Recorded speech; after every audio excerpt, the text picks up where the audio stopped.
Olá, bem-vindos à nossa conversa de hoje. Temos aqui um material que, olha, convida a gente a dar uma parada para pensar, viu?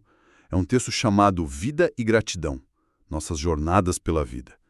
Ele propõe uma reflexão sobre o sentido da vida, essa coisa do acaso versus destino, sabe? E também sobre a autenticidade e gratidão. É um material bem introspectivo mesmo, né? Quase filosófico. Exato. Aquela sensação de que a vida está passando e a gente às vezes nem reflete muito sobre o porquê das coisas. O texto parece que quer dar essa pausa pra gente. Uhum. Então a nossa ideia aqui é tentar desmembrar os pontos principais, sabe? Como é que ele sugere que a gente encontre propósito no dia a dia e como cultivar a gratidão, mesmo quando as coisas não estão tão claras. Ok, vamos mergulhar nisso. O começo já joga uma pergunta daquelas. Nossa vida é só acaso, tipo um jogo de dados, ou tem um fio condutor, um destino por trás? É a grande questão, né? E o texto usa uma imagem forte para isso. Pensa em nós aqui, agora, conversando. E compara com 1000 anos atrás. Seria quase impossível, né? É um jeito de mostrar o quão improvável é a nossa existência. Isso mexe com a gente, né? Mexe muito. E o interessante é como o texto pega essa improbabilidade, ele não trata só como acaso, né? Não, ele sugere que talvez seja um sinal de algo mais. Um destino, ou, como tá lá, uma surpresa do destino. Aham. E aí entra um conceito-chave. Propósito do Criador. Mas não necessariamente no sentido religioso fechado, eu acho. É mais como um sentido por trás de tudo. Misterioso, talvez. Que a nossa lógica sozinha não alcança. Exato. E a consequência que o texto tira disso é fascinante. Porque, assim, se a gente não consegue explicar tudo, se a origem é um mistério, isso quer dizer que estamos perdidos? Boa pergunta. Transforma a incerteza em abertura, talvez. Isso.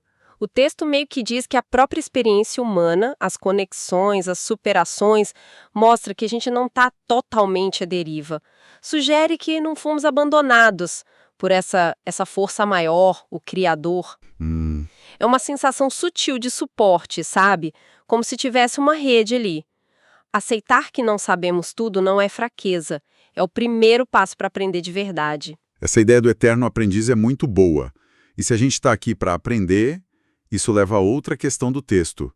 O que, afinal, a gente controla. Pois é. A gente planeja, se preocupa, tenta guiar as coisas, mas a vida tem um ritmo próprio, né?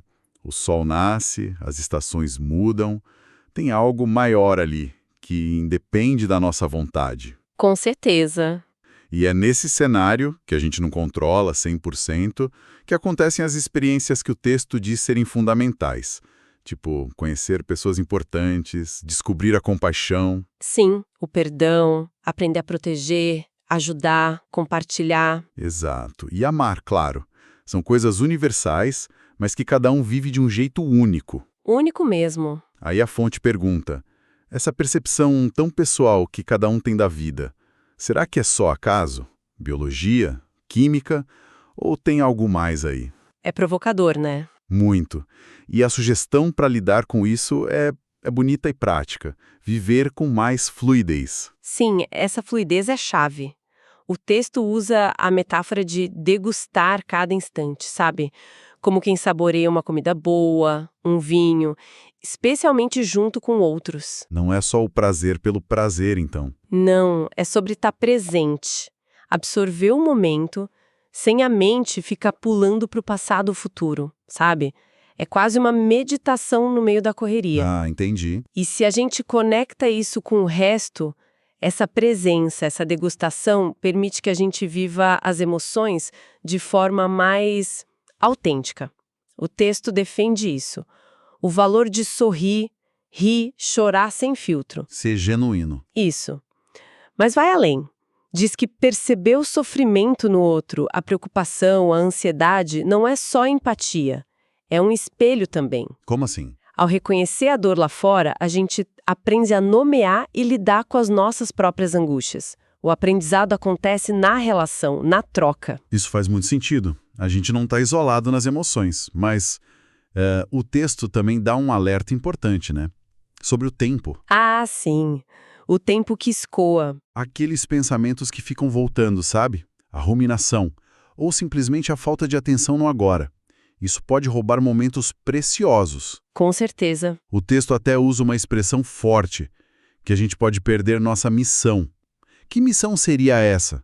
Ele não define tintim por tintim, mas parece que é um propósito que se revela na vivência atenta, né? Se a gente está distraído, perde as pistas. Exatamente. É como se a vida oferecesse oportunidades de aprendizado o tempo todo. Mas se a nossa cabeça está em outro lugar, passou. O tempo voa, né? Voa, especialmente quando não estamos presentes. A missão, talvez, seja isso: viver plenamente, aprender sempre, contribuir com o que a gente tem de único. E a distração impede isso. E essa ideia de contribuir com a singularidade leva a outro ponto forte do texto, a autenticidade. Ele sugere que talvez a gente esteja vivendo um momento decisivo da humanidade. Um tempo em que ser sincero consigo mesmo, viver sem máscara, é mais crucial. O que será que ele quer dizer com momento decisivo? Olha, parece que o texto vê uma tensão no mundo de hoje, sabe? De um lado, tem o que ele chama de ilusões deste mundo. Ilusões. Tipo o quê? Ele não fala de necessidade básica, mas da corrida por aparência, seguir modismo, buscar status, coisas que consomem nosso tempo e energia e afastam a gente de uma conexão mais verdadeira. Entendi. Por outro lado, ele reconhece que, para sobreviver no mundo material, a gente constrói mecanismos como o ego. Não é para demonizar o ego, ele é visto como ferramenta para lidar com o dia a dia. Ah, então tem uma diferença. Uma coisa são as distrações, as ilusões. Outras são as ferramentas para a gente navegar na vida prática. Exatamente. A distinção é importante. Então, o chamado autenticidade não é negar o lado prático ou o ego, mas sim não se perder nessas ilusões. É um chamado à transparência, né? Viver de acordo com nossa essência, mesmo que seja difícil. Isso, mesmo que vá contra a corrente. O texto diz que nossa essência vai além dos papéis que a gente assume.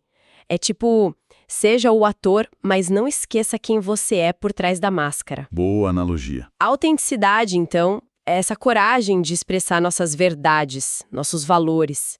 E aí volta a questão da contribuição. O texto diz que nossa contribuição mais valiosa não está necessariamente em grandes feitos ou em acumular coisas. Que muitas vezes está ligado a poder, né? Pois é, ele aponta isso. A verdadeira contribuição estaria na qualidade da nossa presença, na nossa forma única de aprender, sentir, perceber a vida. E os exemplos que ele dá para isso são simples, né? Não é construir impérios. É cuidar de alguém, proteger um animal, preservar a natureza, regar um jardim. O que torna isso tão significativo? O que parece importar, segundo o texto, é a sinceridade e a presença na ação. Por mais humilde que seja, a intenção. Cuidar de uma planta com atenção, ouvir um amigo com empatia. Nessas ações, a gente manifesta qualidades da nossa essência, cuidado, compaixão de forma direta, sem o ego buscando reconhecimento. O significado estaria nessas pequenas tarefas, feitas com o coração, sabe? Com autenticidade. É uma redefinição do que é fazer a diferença. Uma redefinição forte, sem dúvida. E isso leva a gente para a parte final do texto, que traz esperança, mas com um porém, né? Tem um porém, sim. Ele diz que ser autêntico, viver com essa transparência, exige esforço, não é moleza. Exige coragem para encarar e largar preconceito, se desapegar de doutrina rígida, deixar de lado futilidade que só ocupa tempo e mente. Exato. Tempo que, segundo o texto, podia ser usado para elevar a consciência. Sim, ele reconhece a dificuldade. Viver assim implica uma limpeza interna constante. Mas a esperança está na ideia de que mesmo navegando nas ilusões e usando o ego para sobreviver, a gente tem a capacidade de buscar o autoconhecimento. Podemos escolher, então. Podemos escolher expressar nossa essência, nossa autêntica origem, como diz o texto, e essa conexão viria pela fé e confiança.